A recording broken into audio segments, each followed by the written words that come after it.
bom que você não ficou na sua casa hoje. E eu quero dizer para você que você não veio simplesmente a mais um culto. Você veio para ter um encontro com Deus. Quando você tem, por exemplo, uma questão na justiça e chega o dia da audiência, você chega na presença daquele juiz, se você vai ser beneficiado, pode ser beneficiado, com muita expectativa. Você fica muito atento àquilo que aquele juiz vai falar, porque ele tem poder para te ajudar. Quando você chega na presença de Deus, essa tem que ser a sua expectativa. Sabendo que Deus é muito mais justo, muito mais poderoso do que qualquer juiz dessa terra. Essa semana agora, Criciúma aniversariou. Eu fui lá na festa de aniversário no Parque das Nações. Moisés estava lá tocando violino na orquestra sinfônica. E no final da festa, quase no final da festa, tinha o corte do bolo. Tinha um bolo ali de 134 quilos, relacionado aos 134 anos de colonização da cidade. E eu achei engraçado que tinha uma fila muito grande. E a maior parte das pessoas foram embora sem experimentar o bolo. Porque havia muita gente. E ainda que o bolo fosse grande, as pessoas começaram a pensar, não tem muita gente, a fila é muito grande, eu vou embora, né? Quero dizer para você que Deus ele tem muito para dar para você. E ainda que tenham muitas pessoas aqui, Deus ele pode tocar em cada um de nós de maneira especial e individual. Amém, queridos? Não é como aquela fila do bolo. Deus tem muito para fazer em nossas vidas. Como o pastor Carlos muito sabiamente disse, se você abrir o seu coração hoje, se nós abrirmos o nosso coração, Deus ele pode transformar a nossa vida. Eu quero falar hoje sobre um assunto muito sério. Eu estava lutando com Deus para falar sobre isso, mas é algo muito pertinente. Estamos em um ano onde nós vamos falar muito sobre santidade, é um ano onde a Igreja Luterana vai buscar aprender sobre isso e nos ensinar sobre isso. Vamos buscar de Deus a respeito de santidade. Porque a Bíblia fala que sem santidade ninguém verá Deus. A santidade ou a falta dela é responsável por eu receber ou não aquilo que eu preciso e espero de Deus. Se eu não tiver uma vida em santidade, dificilmente Deus ele vai me abençoar. Ele até pode, mas ele não deve, porque ele é um Deus justo. Amém, queridos? Então quero convidar você a abrir seu coração, fique em espírito de oração, interceda, porque é um tema muito sério. Abra comigo sua Bíblia em Tiago, capítulo 4. Tiago, capítulo 4, um texto conhecido. Vou ler apenas alguns versículos, 3 versículos só. Se você não tem Bíblia, aconselho você a comprar uma, e não só comprar, mas trazer até a igreja, ler na sua casa, meditar nela, porque a palavra de Deus ela é muito poderosa. A Bíblia tem respostas para todos os momentos de sua vida. Naquele momento que você se sente sozinho, desamparado, naquele momento que parece que ninguém está dando atenção a você, que ninguém se importa contigo, se você tiver uma Bíblia, você tem a resposta. Amém, queridos? Então se acostume a usá-la. Tiago capítulo 4, versículo 7 em diante.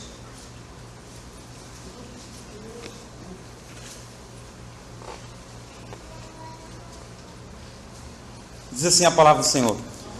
Amém. Tiago capítulo 4, bem no finalzinho da Bíblia, queridos. Antes de 1 Pedro. É um livro pequeno, só tem 5 capítulos, então às vezes não é fácil de achar mesmo. Ele se esconde, foge da gente. Mas a gente encontra. Se perseverar, a gente encontra. Amém, queridos? Tiago capítulo 4, versículo 7 diz assim: Sujeitai-vos, portanto, a Deus, mas resisti ao diabo, e ele fugirá de vós. Chegai-vos a Deus, e ele se chegará a vós outros. Purificai as mãos pecadoras, e vós que sois de ânimo dobre, limpai o coração. Afligi-vos, lamentai e chorai. Converta-se o vosso riso em pranto, e a vossa alegria em tristeza. Humilhai-vos na presença do Senhor, e ele vos exaltará. Nem que eles fechem os seus olhos. Papai, em nome de Jesus, eu te louvo por essa noite. Obrigado, Senhor, porque os teus filhos e filhas não ficaram em casa.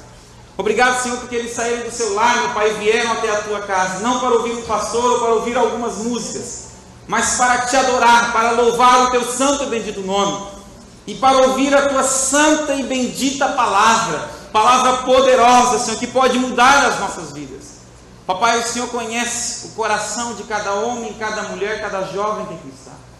Por isso, Espírito Santo, eu te peço, sonda agora, Senhor, no mais íntimo do coração, no mais íntimo da alma, Senhor.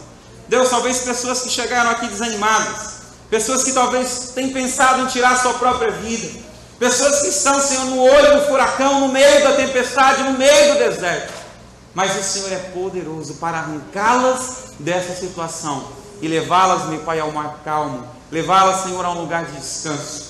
Por isso, papai, toca-nos nessa noite, que nós, meu Pai, sejamos impactados pela Tua palavra, que é santa e poderosa, e que ela venha, Senhor, nos limpar e nos auxiliar nessa noite.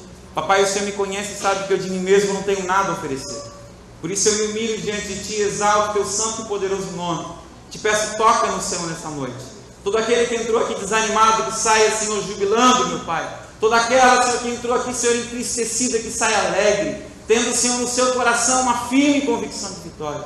Eu os entrego, Senhor, na Tua santa e poderosa presença. E Te agradeço em fé, sabendo que o Senhor vai falar conosco nessa noite, vai continuar falando conosco. E é nisso que eu oro, Senhor, em o nome de Jesus. Amém. Queridos, eu gostaria de falar hoje um pouquinho sobre resistência, sobre como resistir às provas, sobre como nós não nos prostrarmos diante do inimigo, diante da derrota. Existem muitos exemplos na Bíblia de homens e até mulheres que foram tentados, que foram provados e que acabaram sendo derrotados. Eu poderia falar aqui de Esaú, que vendeu a sua herança. Poderia falar de Sansão, que foi pego nas paixões da carne e acabou sendo derrotado. Poderia falar de Saul, que caiu diante da soberba e acabou morto. Poderia falar de Judas, que você conhece a história. Mas eu não quero falar desses homens.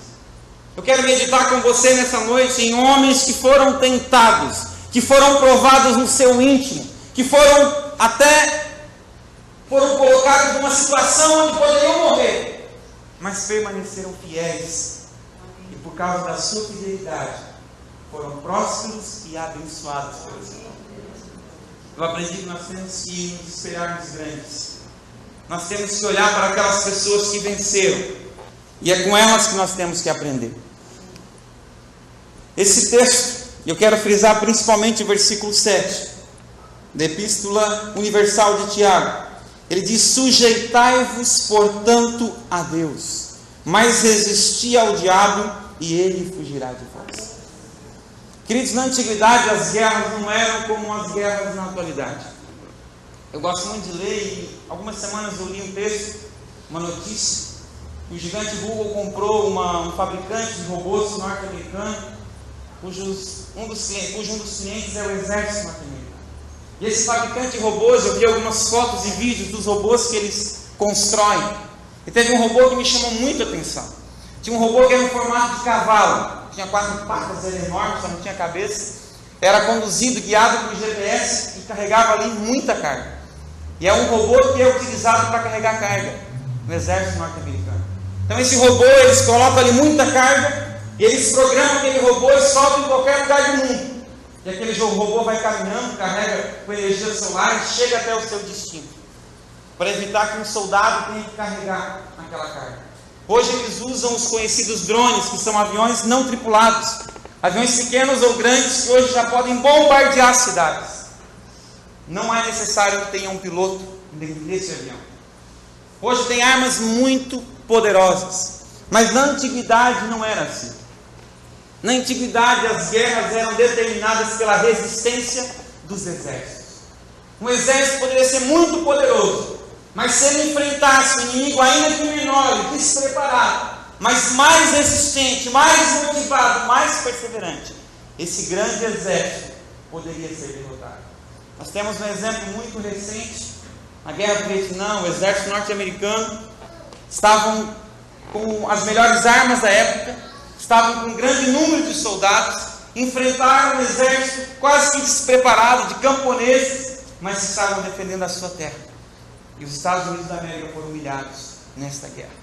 Mas na antiguidade, queridos, eles não tinham essas armas. Então quando eles iam, por exemplo, atacar uma cidade fortificada, eles sitiavam aquela cidade, eles cercavam aquela cidade. Ninguém podia entrar ou sair. E o exército que venceria era o mais resistente. O exército que estava do lado de fora eram soldados que estavam longe da sua terra, longe da sua família. Estavam ali ao relento, em condições muitas vezes subhumanas, e tinham que resistir.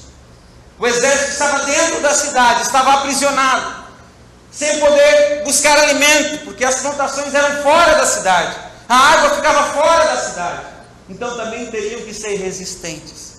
E o exército que resistisse mais era aquele que saía vitorioso. Pastor, o que isso tem a ver com o texto? O que isso tem a ver com os nossos dias? Se as guerras que são travadas lá fora mudaram muito no decorrer desses séculos, as guerras que são travadas aqui dentro não mudaram nada. São guerras onde a nossa resistência é provada, onde a nossa fé é provada. Pastor, que guerras são essas? Todos os dias nós somos tentados, queridos. Todos os dias. Seja na sexualidade, seja no dinheiro, seja em qualquer área da sua vida, você é tentado. Pode simplesmente ser no orgulho. Tentado a abandonar a sua fé em Deus.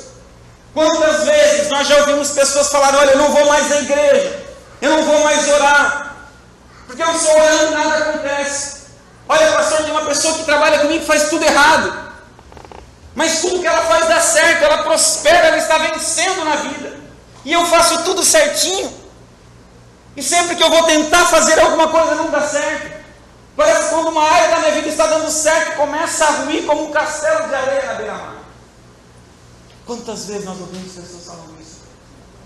Porque estão sendo provadas, porque estão sendo muitas vezes até tentadas, e a sua resistência, a sua fé estão sendo colocadas à prova. Estamos vivendo em dias de guerra, dias difíceis, e não estou falando da violência, mas dias de guerra interior, onde a depressão está consumindo a alma das pessoas, onde as enfermidades psicossomáticas, as enfermidades da alma, do coração do homem, estão aprisionando os nossos sentimentos. Esse aqui que eu ouvi mais de perto. Deus te abençoe. Essas enfermidades da alma estão aprisionando as pessoas. Eu quero dizer para você que muitas vezes é mais fácil lidar com isso. Entenda, pese muito bem as minhas palavras. Mas muitas vezes é muito mais fácil lidar com o câncer, que é uma doença terrível. Quem já passou, já teve algum familiar que sabe disso. Mas muitas vezes é mais difícil lidar com a depressão do que lidar com o câncer. Uma palavra maldita, mal proferida, machuca muitas vezes mais do que um tapa no rosto. Não. Sim.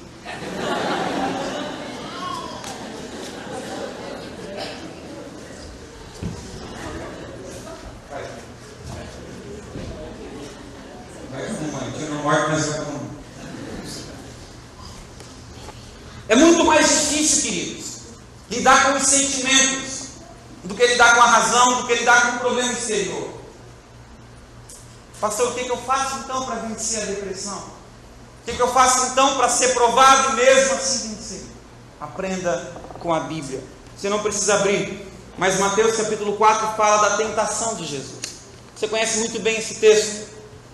Jesus, ele foi tentado pelo diabo. E tem algo muito interessante aqui. Jesus foi levado pelo Espírito ao deserto. Jesus não foi ao deserto porque quis.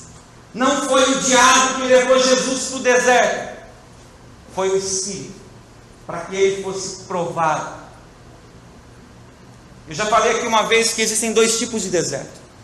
Os desertos que você entra levado por Deus para ser provado, e o deserto que você entra por causa das suas escolhas. A diferença é que o deserto que Deus te leva tem um tempo determinado e você sai de lá. Mas o deserto que você entra por causa das suas escolhas, se você não mudar, você pode morrer lá, ou pode ser um período muito longo. Jesus foi levado, dou dois exemplos, um de cada. Jesus foi levado pelo Espírito para ser tentado. Ficou 40 dias em jejum. Depois que ele venceu, ele foi servido pelos anjos. E aí saiu do deserto. O povo israelita, por causa da sua incredulidade, foi para o deserto. Ficou 40 anos lá. E muitas pessoas morreram naquele deserto. Qual deserto você está enfrentando? O diabo, Satanás, provou Jesus usando a Bíblia. E engraçado que Jesus foi batizado, foi cheio do Espírito Santo, e quando ele chegou no deserto, ele não foi provado naquele momento. Não, o diabo é astuto. Jesus jejuou durante 40 dias. E a Bíblia fala que quando Jesus teve fome, aí o diabo foi provado. Sabe o que eu aprendo nisso, queridos?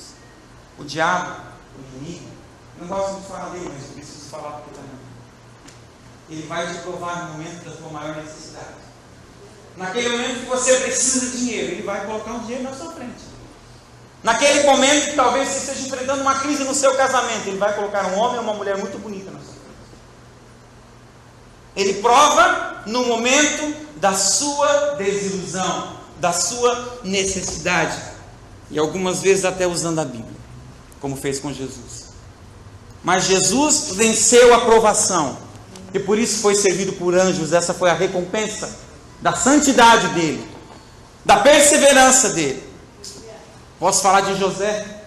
José, por causa da inveja dos seus irmãos, foi vendido como escravo aos 17 anos de idade. Menino ainda.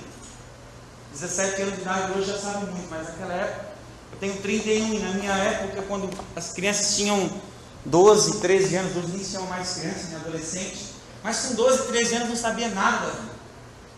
Hoje meu filho tem 8 meses, acho que é mais esperto do que eu quando tinha 6 anos. Eles evoluíram muito. José foi vendido como escravo com 17 anos de idade. Foi levado para uma terra estranha, para o Egito. Foi servir na casa de Potifar, um homem importante na época. E Potifar, ele viu que Deus era com José. Tudo que José colocava a mão prosperava. Eu começo a pensar, eu gosto de pensar que José, quando tinha ali um animalzinho doente, que estava condenado, José ia lá, conversava com ele, orava naquele animalzinho ali, por aquele animalzinho, e no outro dia, a vaquinha estava lá no pasto toda feliz. De repente, tinha uma planta que estava ali quase seca, José ia lá, conversava com aquela planta. Eu sei disso porque minha mãe tem muitas plantas. Obrigado por isso, Deus abençoe. A minha mãe tem muitas plantas e ela conversa com as plantas, e dá certo. Então lá, muito bonito. E José ia lá, cuidava daquela planta, e no outro dia ela estava viçosa. Potifar, ele começou a olhar isso.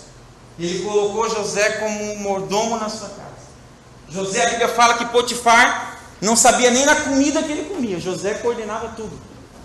E o diabo, quando viu isso, disse: eu não vou deixar José nessa posição. Aquilo que ele faz quando Deus começa a te exaltar. Aí o diabo usou a esposa de Potifar, que deveria ser uma mulher muito bonita. E essa mulher foi tentar conquistar José. Mas José, na sua fidelidade a Deus, disse: eu não posso pecar contra Potifar e contra meu Deus. Por causa disso, você conhece a história. José foi parar na prisão. E lá ele ficou 2 anos. O tempo de escravidão de José durou 13 anos. Só que José, por causa da sua fidelidade, por ter perseverado durante a provação, um dia dormiu na prisão, mas no mesmo dia foi dormir no palácio. Teve a sua recompensa, porque perseverou diante da provação. Eu e você também precisamos fazer o mesmo. Eu poderia falar também de Ananias, Misael e Azarias, ou Sadraque, Mesaque e Abednego. Daniel capítulo 1 fala que o rei Nabucodonosor, o grande rei da grande Babilônia, ele invadiu Jerusalém, capital de Judá. E quando ele invadiu aquela cidade, ele deu uma ordem para o chefe dos eunucos, que tinha um nome muito feio, muito diferente, Aspenax.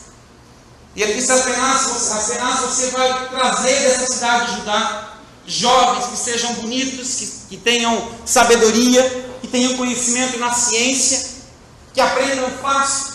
E você vai trazer esses jovens de linhagem real ou da nobreza para a Babilônia. E durante 3 anos nós vamos ensinar a eles a cultura dos caldeus.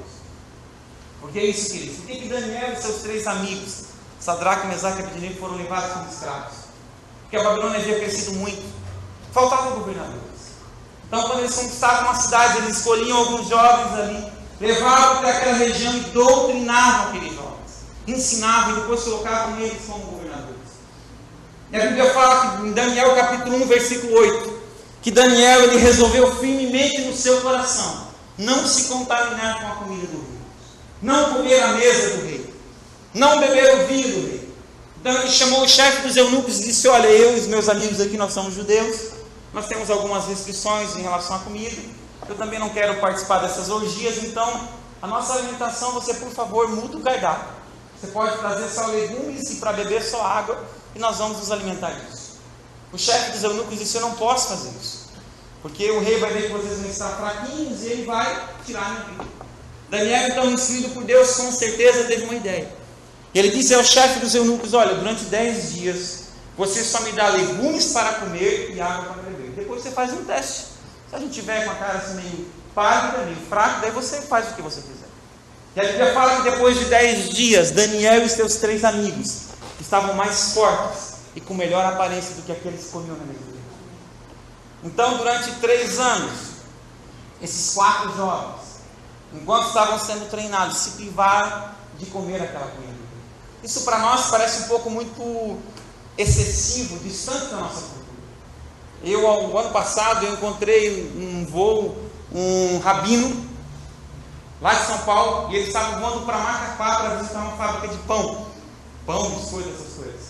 E esse rabino, da sinagoga judaica de São Paulo, uma das maiores e mais importantes do Brasil, estava visitando aquela fábrica porque ele descobriu que eles usavam um ingrediente para fazer um tipo de biscoito lá, que era contra a cultura dos judeus, a religião judaica.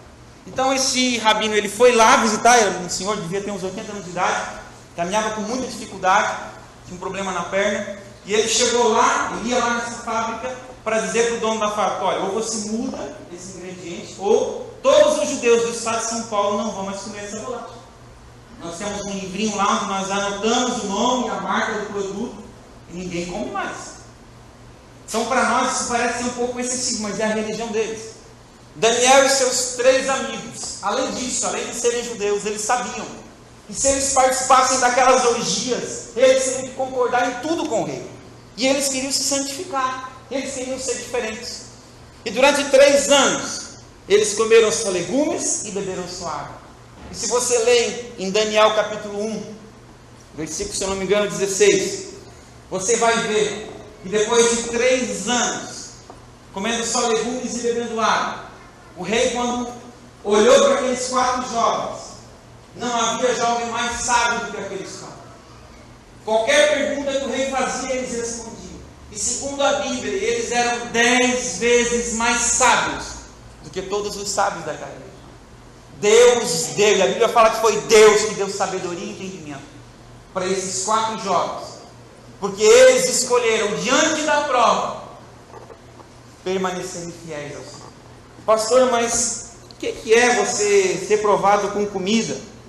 Isso não quer dizer nada. Hoje tem provas muito mais difíceis. Mas quando eu falo na prova que esses meninos enfrentaram, não estou falando da comida. A comida foi a decisão que eles tomaram. Mas se você abrir Daniel capítulo 3, na sua casa, você vai entender que esses meninos foram provados. O rei Nabucodonosor, ele fez uma grande estátua de ouro, que tinha 27 metros de altura, por 2 metros e 70 de largura. E ele promulgou uma lei e disse: olha, tem aqui os melhores músicos do meu palácio, e quando esses músicos tocarem uma música, todos vocês vão ter que se prostrar diante da minha imagem. Ou seja, todos vocês vão ter que adorar a mim, o rei Nabucodonosor. Não podem adorar a outro Deus. E quem não se prostrar diante da minha imagem de ouro, está vendo aquela fornalha lá? Eu vou lançar lá dentro daquela fornalha. E a Bíblia fala que tocou a música, muitas pessoas se ajoelharam, e de repente alguns homens que eram muito invejosos, estavam com inveja de Sadraque, Mesaque e Abednego, porque Deus estava prosperando eles na Babilônia. Esses homens chegaram para o rei e falaram assim: ó rei, sabe aqueles meninos que você trouxe lá de Judá? Eles não estão te obedecendo. Quando tocou a música, eles não se ajoelharam, porque eles têm outro Deus. A Bíblia fala que o rei Nabucodonosor ficou muito irado. E no versículo, Daniel capítulo 3, versículo 13, o rei chamou Sadraque, Mesaque e Abednego e disse: olha, eu vou dar mais uma chance para vocês. Acho que vocês não entenderam a gravidade da situação. Quando vocês ouvirem de novo essa música, vocês vão se prostrar. E se vocês não se prostrarem, eu vou lançar vocês dessa fornalha. E eu gosto muito da ousadia desses meninos, Sadraque, Mesaque e Abednego, porque no versículo 16, eles falaram ao rei: nós não precisamos te responder a respeito disso. Nós não vamos nos prostrar, porque o nosso Deus, Ele pode, se quiser, nos livrar. Mas mesmo que o nosso Deus não nos livre, ainda assim, saiba tu, ó rei, que nós não nos prostraremos diante da tua imagem. Sabe o que ele está dizendo? O rei não precisa nem tocar a música de novo, dá descanso para esses músicos. Não precisa gastar tempo, não. Nós não vamos fazer isso. E a Bíblia fala no versículo 19 que o rei Nabucodonosor ficou tão irado que ele mandou aquecer a fornalha 7 vezes mais. Mandou colocar muito mais lenha ao carvão. O fogo estava tão forte que o rei chamou os soldados mais fortes do seu exército. Mandou que amarrassem a Sadraque, Mesaque e Abednego e lançassem os 3 amarrados na fornalha. E o fogo estava tão forte quando eles lançaram aqueles jovens na fornalha. Esses soldados morreram por causa do calor. E depois de alguns momentos, no versículo 27, versículo 24, o rei ele se levantou e ele perguntou para os seus conselheiros: escuta, nós não lançamos 3 homens amarrados nesse fogo? E eles falaram: sim, rei, lançamos 3 homens amarrados. E o rei disse: mas eu estou vendo 4, estão andando tranquilamente no meio do fogo sem sofrer nenhum dano. E o aspecto do 4º homem é como um filho de Deus. O rei se assombrou, chamou a Sadraque, Mesaque e Abednego. Eles vieram para fora caminhando de dentro da fornalha. Crente, pode ser a maior luta que você possa enfrentar. Pode ser no casamento, na vida financeira, no trabalho, em qualquer área de sua vida. Se você permanecer fiel, Deus te dará o livramento. E aquelas pessoas que se levantarem contra você terão que ver de perto a sua bênção. Por que eu digo isso? Porque no versículo 27, o rei chamou todos os outros governadores e mandou que eles analisassem os 3 meninos. E a Bíblia fala que o cabelo deles estava intacto, não havia se queimado, a roupa deles estava intacta e sequer havia cheiro de fumaça neles, porque Deus os guardava. Sabe qual foi o resultado, queridos? Deles terem a sua vida colocada à prova e permanecerem fiéis ao Senhor, terem resistido diante da tribulação. A Bíblia fala que o rei Nabucodonosor fez prosperar estes homens na província da Babilônia. Está no versículo 30. Essa foi a recompensa que o rei Nabucodonosor deu para esses 3 meninos. Daniel também foi provado. A Daniel Deus dera, além da sabedoria e inteligência, a capacitação para discernir sonhos e visões. Daniel era aquela pessoa que quando você tinha um sonho, você contava para ele o sonho de Deus, e ele trazia a resposta já na hora, nem parava para pensar. Era uma capacitação que Deus havia colocado nele. E Daniel, a Bíblia fala no capítulo 6, que o rei Dario, havia colocado 120 sátrapas, 120 governadores de província sobre aquela região da Babilônia. E acima desses 120 governadores, o rei havia colocado 3 governadores. Dentre os 3, um era Daniel. Daniel então era muito importante. Era um dos 3 homens mais importantes daquela região. E a Bíblia fala que Daniel estava de tal forma se sobressaindo, que o rei estava pensando em colocar Daniel acima de todos. Por isso os inimigos de Daniel, também por causa da inveja, começaram a procurar alguma falha nele. E a Bíblia fala que eles não encontraram nada, porque Daniel era um homem temente a Deus. Daniel era correto. Tudo que o rei pedia para ele fazia correto, fazia certinho. Era honesto, era fiel, era temente a Deus. Então esses homens chegaram num grupo e falaram: olha, nós não vamos encontrar falha nele, se nós não criarmos alguma cilada na lei do seu Deus. Olha, nós não encontramos nenhuma falha nele, então nós temos que encontrar alguma coisa dentro da sua fé. E esses homens chamaram o rei Dario e disseram: rei, nós temos uma ideia muito boa, que vai levantar o seu nome nessa região. Você faz um edito, promulga aí uma lei que não pode ser revogada, não pode ser cancelada, que durante 30 dias, nenhum homem ou mulher desta região venha orar ou fazer qualquer pedido a outro homem ou a Deus, senão a ti, ó. O rei gostou daquela ideia, afinal, ele seria honrado, ninguém ia buscar nem a Deus. E ele fez aquela lei. Daniel, a Bíblia fala no capítulo 6, versículo 10, que quando ele soube daquele decreto, ele entrou no seu quarto, dobrou o seu joelho e orou ao Senhor como fazia 3 vezes ao dia.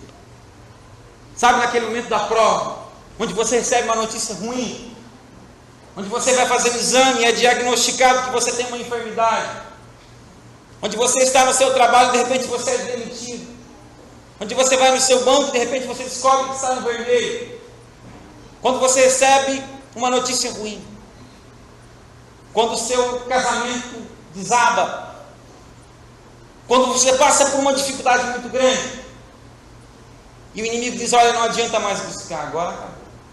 Daniel, quando recebeu essa notícia que ele não poderia mais orar ao Senhor, senão ele iria morrer, seria lançado numa cova cheia de leões, ele foi para sua casa, dobrou o seu joelho e orou ao Senhor.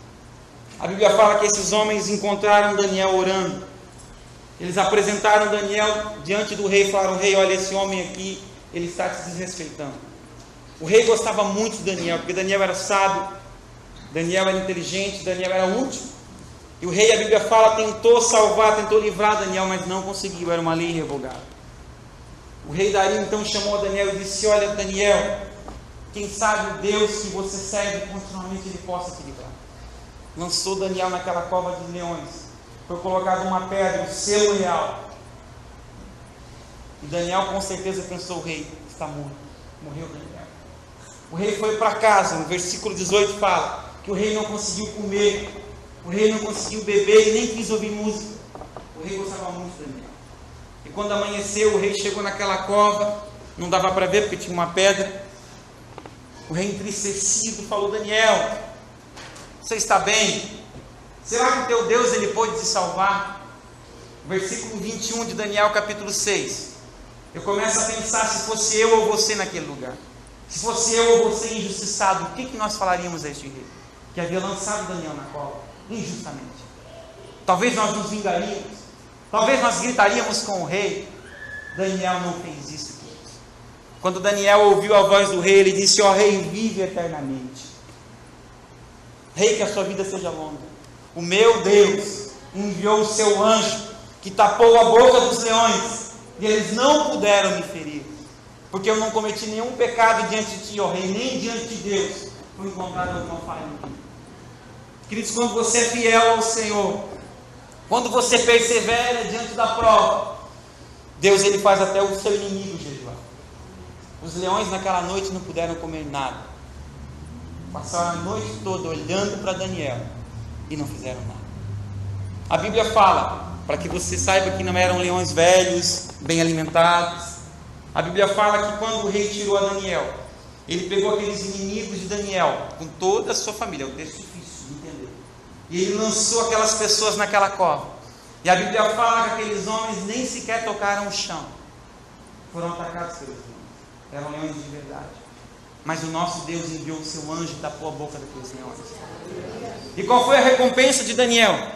Foi só o livramento da morte? Foi ter sido jogado numa cova e não sofrer nada, nenhum dano? Não. A Bíblia fala no versículo 28 de Daniel capítulo 6, que Daniel prosperou durante 3 reinados, Nabucodonosor, Dario e Ciro. Durante 3 reis, Daniel foi próspero, foi abençoado, foi vencedor, por causa da sua fé, porque ele não negociou com o inimigo. Não negocie com o diabo. Sabe aquelas coisas que você aprendeu na infância, que o seu pai e a sua mãe ensinaram? Filho, você não pode fazer isso, que isso é errado. Filho, você não pode fazer aquilo, que isso não se deve fazer.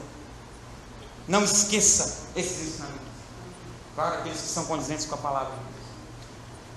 A Bíblia nos ensina a não retirar os marcos antigos. O marco é colocado para você lembrar alguma coisa, para demarcar alguma coisa. Por isso que o nome é marco. E muitas vezes nós vamos esquecendo dessas coisas. Vivemos em uma sociedade moderna. Pastor, abre a cabeça, pastor. Pastor, as coisas mudaram, os tempos mudaram. Pastor, hoje não precisa ser tão radical. Pastor, olha, sexo antes do casamento tem que ter. Porque senão como é que eu vou conhecer a pessoa? Não, queridos, é pecado. Qualquer pastor ou padre vai falar isso para você se você não acredita em mim. Porque um casamento começa errado, a tendência, se não houver arrependimento, é ficar cada dia pior. Hoje nós estamos vivendo tempos, queridos. Eu tinha prometido que não ia falar disso, mas eu vou falar. No final do ano passado, agora, mês passado, uma das grandes redes de TV do Brasil, durante uma novela, simulou um culto evangélico. Até Santa Ceia fizeram. Eu vi. Era uma palhaçada, me perdoe. O nome do Senhor foi ridicularizado. Tinha até cantor gospel. Um cantor, que não quero julgar a vida dele, ele e Deus, mas um cantor que está no terceiro casamento. E não são casamentos que não deram certo quando ele não conhecia Jesus, foi uma escolha errada. Foi depois de começar a cantar, depois de começar a adorar, depois de gravar CD evangélico. Já está no terceiro casamento. Foi uma cena onde o evangelho foi ridicularizado. Pastor, mas estavam cantando uma música de Deus na novela, glória a Deus. Eu vi a cena, queridos. O objetivo foi ridicularizar os cristãos. Foi gerar uma imagem de que nós somos quadrados, de que nós temos uma cabeça atrasada, de que nós não sabemos aproveitar a vida. É assim que o evangelho é retratado. Porque, pastor, as coisas mudaram. Hoje é diferente, pastor. Hoje pode ter um fã que gosta. Não vou nem entrar na questão da música, porque eu não entendo nada de música. Mas, querido, as coisas mudaram, mas caráter, integridade e decência tem que continuar da mesma forma. Tem pessoas que trocam de namorado ou namorada mais rápido do que eu troco de roupa. Você acompanha no Facebook, cada semana é um diferente. Misericórdia, queridos. Como que Deus vai abençoar cristão? Como que Deus vai me abençoar se eu estou em pecado? Esses homens, esses exemplos que eu dei, não negociaram com o inimigo. Já estou terminando, mas eu preciso dar mais um exemplo. Êxodo capítulo 5. O povo hebreu estava como escravo no Egito. Deus chama Moisés e Arão, você conhece muito bem a história, então vou resumir. E eles foram diante do faraó e falaram: olha, Deus nos deu uma palavra, nós precisamos sair daqui do Egito e nós vamos adorar o Senhor. Caminho de 3 dias, vamos caminhar 3 dias, vamos sair do Egito e vamos adorar o Senhor. O faraó disse: não, vocês não vão sair nada. Vocês têm que trabalhar. Se vocês estão querendo adorar a Deus, é porque vocês estão com muito tempo livre. Vão trabalhar. E a Bíblia fala que o faraó ele aumentou a carga dos escravos. Tanto que eles ficaram até irritados. Depois de um tempo, Moisés e Arão foram de novo falar com o faraó. Escuta, Deus nos mandou sair e adorar ele. Nós precisamos fazer. O faraó disse que não. Deus então começou a enviar as pragas. Água transformada em sangue, rãs, piolho, moscas. Em Êxodo capítulo 8, versículo 25, o faraó chama Moisés e Arão e diz: olha, tudo bem, vocês podem adorar o Deus de vocês, mas agora aqui dentro do Egito. Construam igrejas aqui dentro do Egito, vivam como escravos aqui. Vocês podem ter adoração de vocês.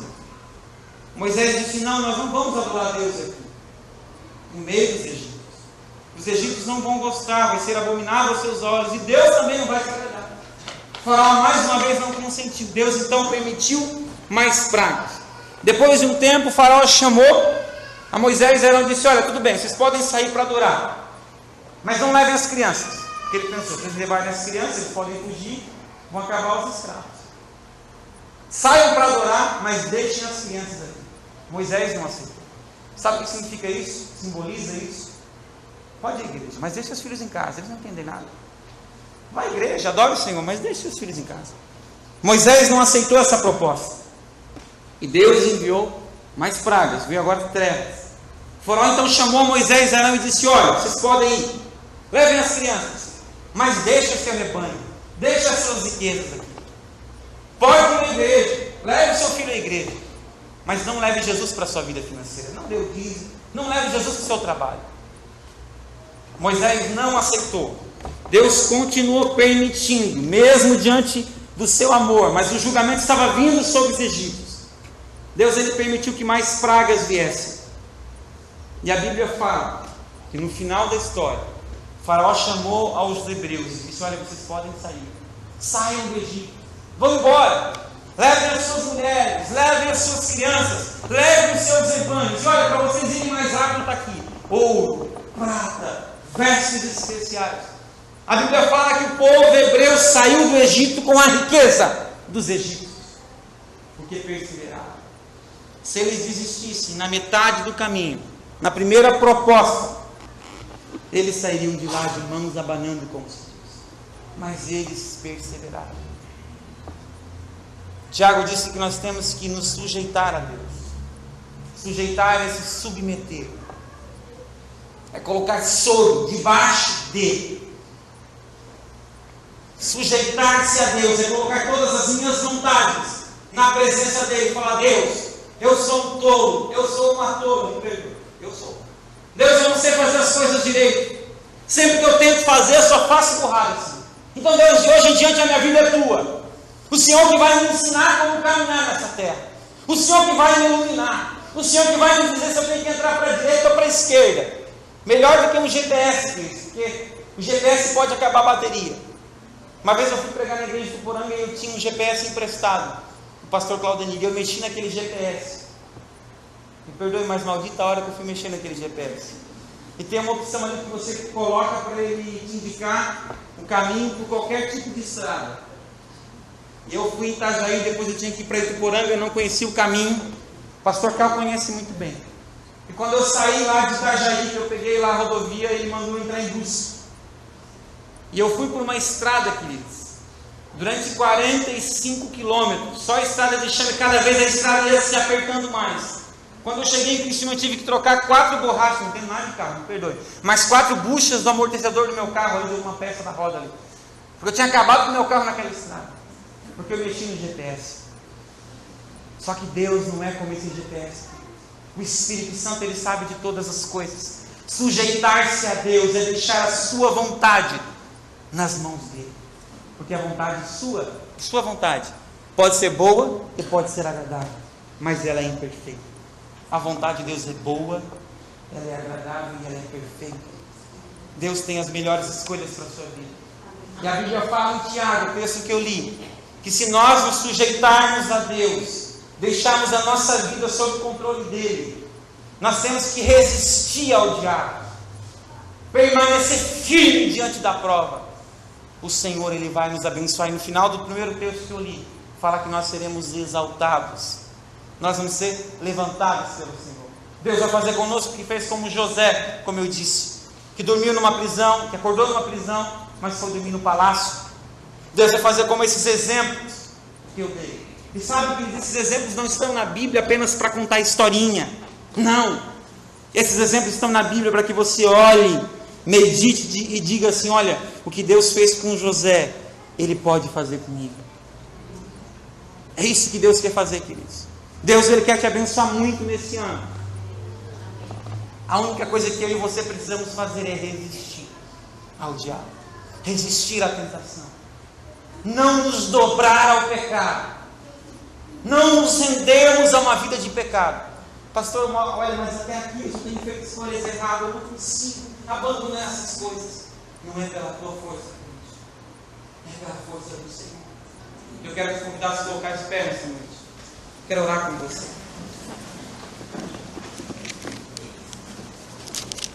Vou parar de falar porque não quero me prolongar. Ontem eu fui pregar numa igreja, o pastor me deu 40 minutos, eu falei quase 1h30. Mas hoje eu quero parar na metade do meu discurso. Aí outro dia eu posso pregar outra. Eu quero orar por você, Cristo, porque eu aprendi que quando o homem se cala, Deus ele fala.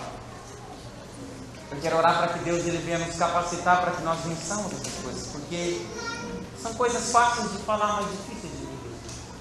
É difícil você permanecer fiel. É difícil você permanecer honestamente. Nós vivemos num país injusto, num país da corrupção. Essa semana eu estava lendo uma notícia que foi cancelada um pregão, uma licitação lá no Maranhão, porque era para alimentação no palácio da governadora. E entre os itens lá tinha mais de uma tonelada de camarão lá, e tinha 500 quilos de lagosta. Durante esse ano de 2014 ia ser servido no palácio do governo do estado do Maranhão. Eu estive no Maranhão 3 vezes, que é uma pobreza só. E o povo estava pagando lagosta. Nosso Deus, Ele é muito mais justo que nós. Ele tem muito mais poder do que qualquer homem nessa terra. E Ele está disposto, queridos, a nos ajudar. Pastor, é difícil viver assim. É muito difícil. Só que Deus, Ele nos capacita. Feche os seus olhos. Quero orar com você. Pastor, pode cantar uma música.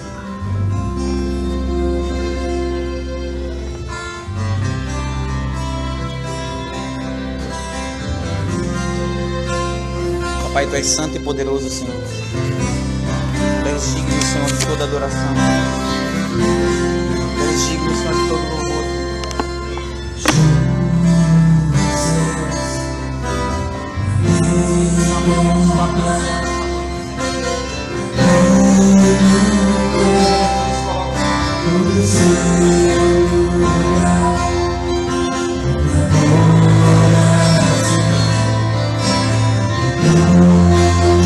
Papai, em nome de Jesus, eu coloco seus filhos e filhas na tua presença. Deus, o Senhor sabe que o Senhor começa a pessoa a lutar, mas o Senhor também sabe que a luta tem sido muito difícil. Deus, existem pessoas nessa noite que nos últimos meses pensaram em tirar sua própria vida. Pessoas que estão pensando em desistir do seu casamento porque não tem mais força, porque a luta tem sido muito difícil. Pessoas que estão passando por crises profundas na sua vida financeira. Pessoas que estão sendo provadas na sua santidade. Mas Deus, em nome de Jesus, eu estou na tua presença nessa noite. Eu te peço em nome de Jesus, capacita-os, meu Pai. Deus, em nome de Jesus, fortaleça. Que eles possam sair daqui hoje, Senhor, com a certeza que o Senhor é um Deus, garra a tua boca que eles buscam. O Senhor é um Deus fiel. Deus, em nome de Jesus, eu te peço que o ano de 2014 seja um ano muito melhor do que foi possível. Deus, essas pessoas venham desfrutar desse ano, da tua vontade. Deus, se há alguém aqui, Senhor, orando por um trabalho, em nome de Jesus eu te peço, abra, Senhor, uma oportunidade excepcional. Deus, todos os casais que estão aqui representados, renova a mente, renova o amor, que seja um casamento abençoado novamente. Abençoa, Senhor, a gente de todos os seus filhos, que eles possam sair daqui hoje com a certeza que o Senhor é Deus mais que especial. É o que nós te pedimos e te agradecemos em nome de Jesus. Em Cristo, Deus abençoe o seu filho. Não esqueça ao sair de cumprimentar as pessoas que estão ao seu redor. Que Deus te abençoe, que Deus te dê um restante de semana abençoada. Domingo esperamos você aqui às 9 da manhã, às 18 horas. Deus te abençoe em nome de Jesus.